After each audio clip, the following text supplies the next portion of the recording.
باپ اور بیٹے اور روح القدس کے نام میں آمین۔ ہمارے لیے آج کی تلاوت آموس نبی کی کتاب، اس کا 7واں باب اور اس کی 10ویں آیت سے لے کر 17ویں آیت تک۔ تب بیتیل کے کاہن امسیہ نے شاہ اسرائیل یاربام کے پاس کہلا بھیجا کہ آموس اسرائیل کے گھرانے میں تیرے خلاف سازش برپا کرتا ہے، اور ملک اس کی اتنی باتوں کی برداشت نہیں کر سکتا، کیونکہ آموس یوں کہتا ہے کہ یاربام تلوار سے مارا جائے گا اور اسرائیل یقیناً اپنے وطن سے اسیر ہو کر جائے گا۔ اور امسیہ نے آموس سے کہا کہ اے غیب بین، روانہ ہو، یہودا کی سرزمین کو بھاگ جا،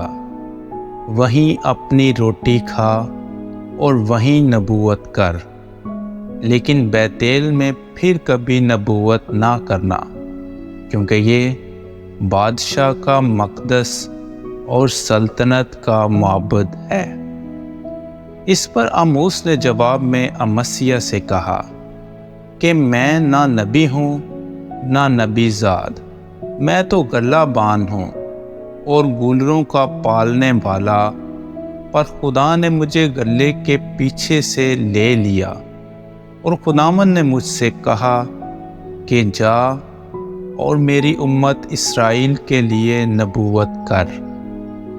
پس تو اب خداوند کا کلمہ سن، تو کہتا ہے کہ اسرائیل کے خلاف نبوت نہ کر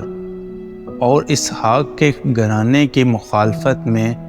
پیغمبر نہ بن۔ اس لیے خداوند یوں فرماتا ہے کہ تیری بیوی شہر میں فاحشہ بنے گی، اور تیرے بیٹے اور تیری بیٹیاں تلوار سے مارے جائیں گے، اور تیری زمین جریب سے تقسیم کی جائے گی، اور تو ناپاک سرزمین میں مر جائے گا، اور اسرائیل اپنے وطن سے یقیناً اسیر ہو کر جائے گا۔ پاک کلام کے پڑھے اور سنے جانے پر خدا کی برکت ہو۔